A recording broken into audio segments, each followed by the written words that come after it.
It's time for Myth of the Week.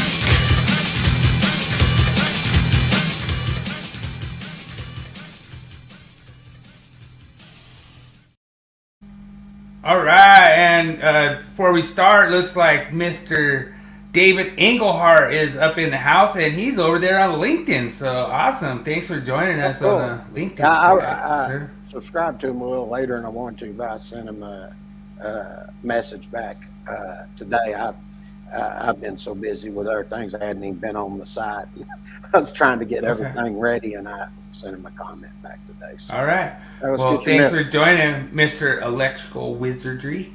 Yeah, so awesome. This is Myth of the Week number 92. If you guys ever want to find out where these myths come from, I actually post the myths and the code sections and everything after I do these on NEC for Dummies, Electrical Code Discussion for Awesome Electricians, and now our new group, the Electrical Codes and Standards Discussion Group.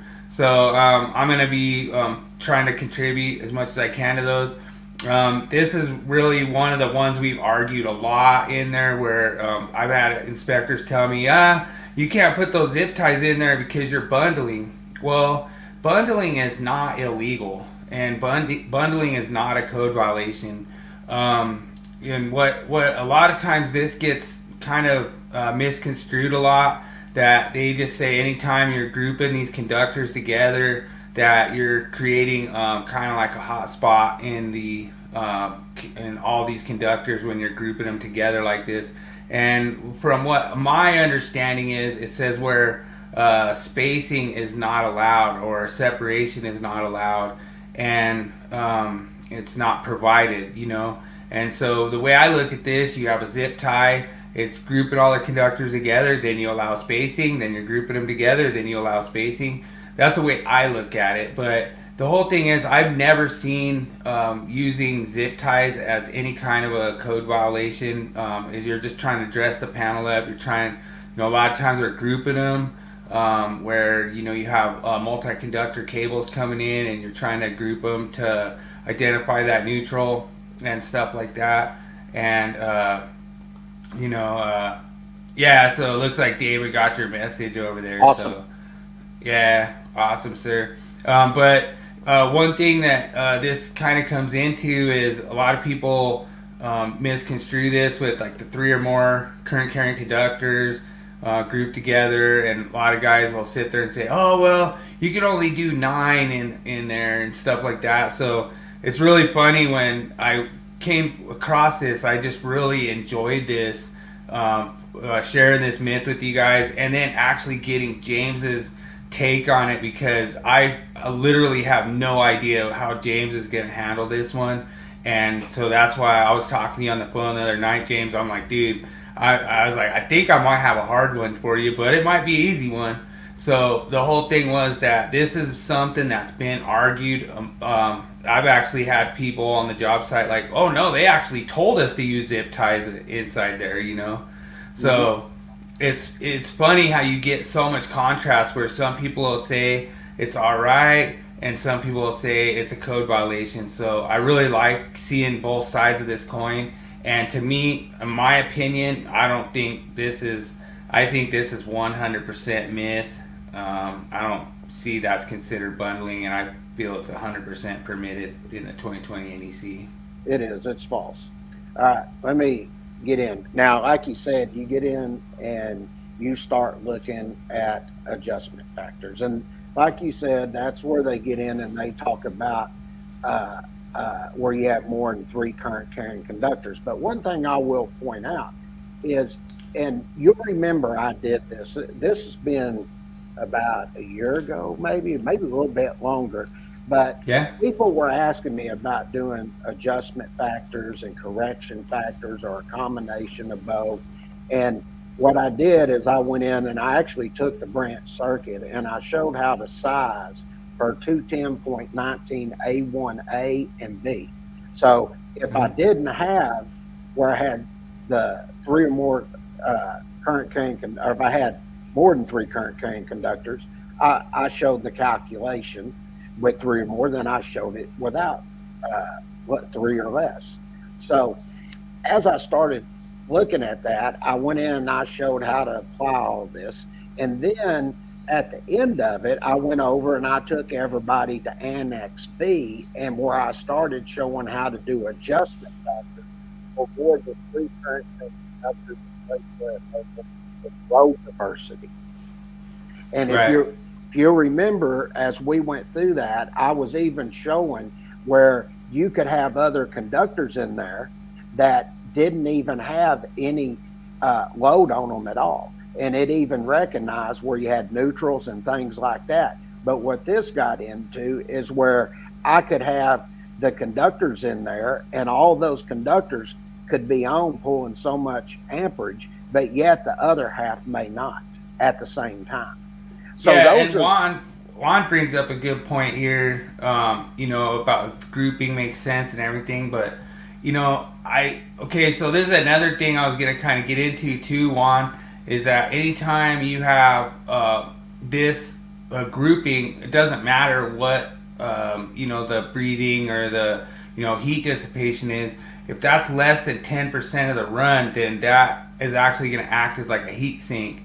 And I know that James will probably cover this, but if it's less than 10% of the run, then it's not going to be a factor in that circuit. Well, I'm going to give you a couple of things to think about here. Okay, that's just the first one through the information note. Now, if I look at 310.15C1, it says, and you remember me talking about this the other night, I said it says, and passive each conductor shall be reduced as shown in table 310.15C1. Everybody knows that. Where the number of current carrying conductors, now listen to this, in a raceway or cable. Okay, now then it says, or where single conductors or multi-conductor cables are not installed in raceways, are installed without maintaining the spacing. Now let's just think about that for a second. Okay, let's just say that. Welcome in, Mr. Jake Riddle just joined up. Awesome, thanks for jumping in, Jake. And he's right about that on allowances, and that's where you're getting into a raceway and things like that. Now, let's think about this. Now, if I'm sizing the amperage that's inside that panel, I can tell you, because it was going into a raceway, you're going to size that based on table 310.16. But now you got to remember, now you're going to have to change the dynamic if you're going to say this is bundling, because now you're in an open enclosure. That's called free airspace in there. Now you're using table 310.17. Okay. There's a difference. And that's why when you go over and look at motors and you go look at 430.72B, and you pick that up over there, they've got table 310.16, and then they have 17. 17 is where you're in the enclosure. That's open air space. So the dissipation's different than what it is in a raceway. True. Okay. Now I hadn't had the chance to go over and look at any of the comments, on this, but I'm just curious. Did anybody bring that portion up? There was a lot of 24-inch references in there. This has nothing to do with 24 inches as far as the free airspace is concerned. Yeah, and I agree. There's a lot of people that said they got called on this by the AHJ and stuff, and that the AHJ made them cut the zip ties out and stuff. So that's why I really wanted you to cover this, because it was really awesome, and I've actually encountered a lot of this kind of myth stuff before myself with the AHJs, just seeing a lot of this language, and they have that 24-inch in their head. I've actually seen them try to say the actual board studs were actually considered a nipple, and stuff like that. So that's why I'm just real excited about you, covering this, James, and so far I'm not disappointed. Yeah, and that's where my argument would be with them. I'd say, what amperage am I applying here? Because you're going to have more amperage when you're in free airspace. So if somebody wants to come in and say, oh, well, you bundle them 24 inches, say, well, if that's the case, I'm in free airspace, I got plenty of amperage. That would be my argument if an inspector was going to argue that with me. Now, I don't know if anybody has argued that point to that, but that's where I would be at that point. Now, Yeah, and David freaking nailed this one too. I really like that, David. That was a really good point that you brought up about 310 14A2 I actually exception. have that one, and I'm going to explain that too. Okay. Now, as you go in and you look at the informational note number 2, you'll notice that they're still making adjustment factors and everything in here. And this is where you get in uh, uh, to dealing with your bare or aluminum bars where you're in auxiliary gutters. Okay. And it's going to refer you down to look at 376.22B for your adjustment factors. And when you get in, you start looking at this portion here, it tells you the same thing, that it doesn't apply to the conductors here in raceways having a length not exceeding 24 inches. Now, I do want to point something out, and I've made this statement before. I've stated that anything that's 24 inches or less is a nipple. Okay. Right? It's not a raceway system. And therefore, the rules in Chapter 3 don't apply. This is the same concept here. And, that's why you got bundling and all that. Everything's 24 inches. There's a reason all these distances are matching. And that's why we're not applying any adjustment factors here. Just like if I had a nipple that was 24 inches or less, I'm not going to apply any adjustment factors for that. Okay. Now, What if I had a 24-inch panel? No, I'm just kidding. you're reaching now, brother. Okay. Now, look at this. Now, D, this talks about adjustment factors shall not apply. Look at this, AC cable or type NC cable. And this is something that I brought up yesterday, and Bill called me about this. And I was saying, well, when you get in and you start looking at it, it'll tell you even for AC or MC cable, it doesn't apply to what. And then I think I said 3, but it was actually 4. It says, not more than 20 current carrying conductors are installed without maintaining spaces, are stacked, or are supported on bridle rings. Okay. And then you go down and look at exception 4, and then it does it once again. It says more than 20 current carrying conductors are installed longer than what? 24 inches. Yeah. So, and I think a lot of people are kind of off base on this too, Mr. G.